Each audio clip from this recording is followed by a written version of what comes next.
Welcome to news అడ్డా. వయసును పాతికేళ్లకు తగ్గించే super చిట్కా. ఆరోగ్యంగా అందంగా ఉండాలని ఎవరు కోరుకోరు? భారతీయులు ఇప్పుడు 30 రోజుల వాటర్ ఛాలెంజ్ ను ప్రయత్నిస్తున్నారు.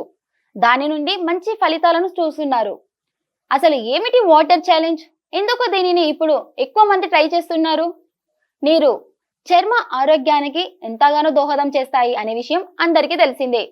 అయితే నీళ్లు శరీరానికి కావలసినంత తీసుకోకపోయినా అవసరం కంటే ఎక్కువ తీసుకున్న ఇబ్బందే. నీరు శరీరానికి కావలసినంత తీసుకోకపోతే అనవసరపు అనారోగ్యం వస్తుంది, అందం కూడా దెబ్బతింటుంది, ముఖం మీద ముడతలు వచ్చే ప్రమాదం కూడా ఉంది. ముఖంపై పిగ్మెంటేషన్, మొటిమల మచ్చలు, డ్రై స్కిన్ కూడా నీళ్లు తక్కువ తీసుకునే వారిలో వస్తాయి.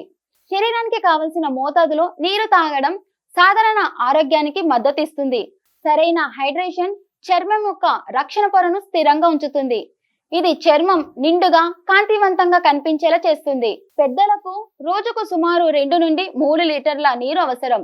శరీర అవసరాన్ని బట్టి నీరు తాగితే చర్మం హైడ్రేటెడ్ గా ఉంటుంది. అయితే అతిగా నీరు తాగడం శరీర లవణాల సమతుల్యత దెబ్బతీసి ఆరోగ్యానికి హానికరం కావచ్చు.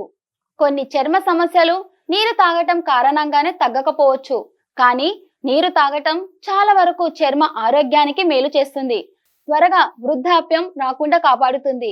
30 రోజుల వాటర్ ఛాలెంజ్ చేసేవారు కూడా ఒక క్రమ పద్ధతిలో నీరు తాగాలి. ఎక్కువగా తాగితే మళ్ళీ ఆరోగ్య నష్టం ఉంటుంది.